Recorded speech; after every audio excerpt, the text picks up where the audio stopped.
বাংলাদেশের যতগুলো রাজনৈতিক দল আছে সব দলকে চ্যালেঞ্জ ছুড়ে দিল জামাত নেতা। এরকম চ্যালেঞ্জ আর কেউ দিতে পারবে বলে আমার মনে হয় না। দেখুন ভিডিওটা।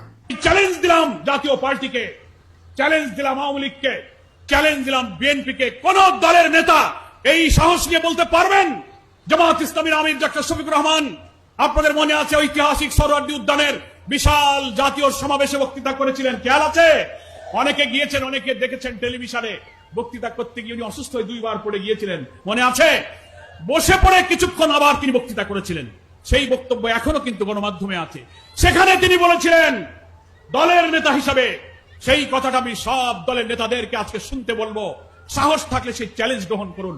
উনি বলেছিলেন বাংলাদেশে যদি জামাত ইসলামীর হাতে আল্লাহ তাআলার দিন বিজয়ী করার জন্য জনগণ রাষ্ট্র ক্ষমতা দেয়, আমরা শাসক হব না, আমরা সেবক হব।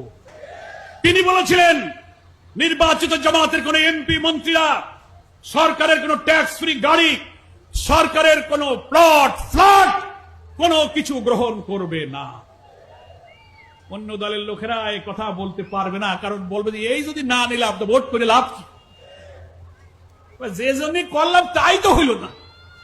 থাকলে আমি প্রত্যেকটি দলের প্রধানকে অঙ্গীকার করতে বলি, জাতির কাছে বলুন আপনার এমপি মন্ত্রী নির্বাচিত হলে সরকারের সুযোগ নিয়ে ট্যাক্স ফ্রি গাড়ি নেবে না, সরকারের কম মূল্যের ফ্ল্যাট এবং বাড়ি জমি জমা কিনবে না। সাহস থাকলে সেই প্রতিশ্রুতি দেন, দিতে পারবেন না। দিলে আপনার দলের লোক থাকবে না, কেজি পড়বে, বলে তোমার দলে আসি তো কিছু পাওয়ার জন্য। তারপরে ডাক্তার শফিকুর রহমান বলেছিলেন হ্যাঁ, উন্নয়নের কাজের জন্য সরকার অনেক সময় অর্থ বরাদ্দ দেয়, রাস্তাঘাট, ব্রিজ, কালভার্ট, বিদ্যুৎ, স্কুল কলেজের উন্নয়নে অনেক টাকা এমপি মন্ত্রীদের কাছে আসে।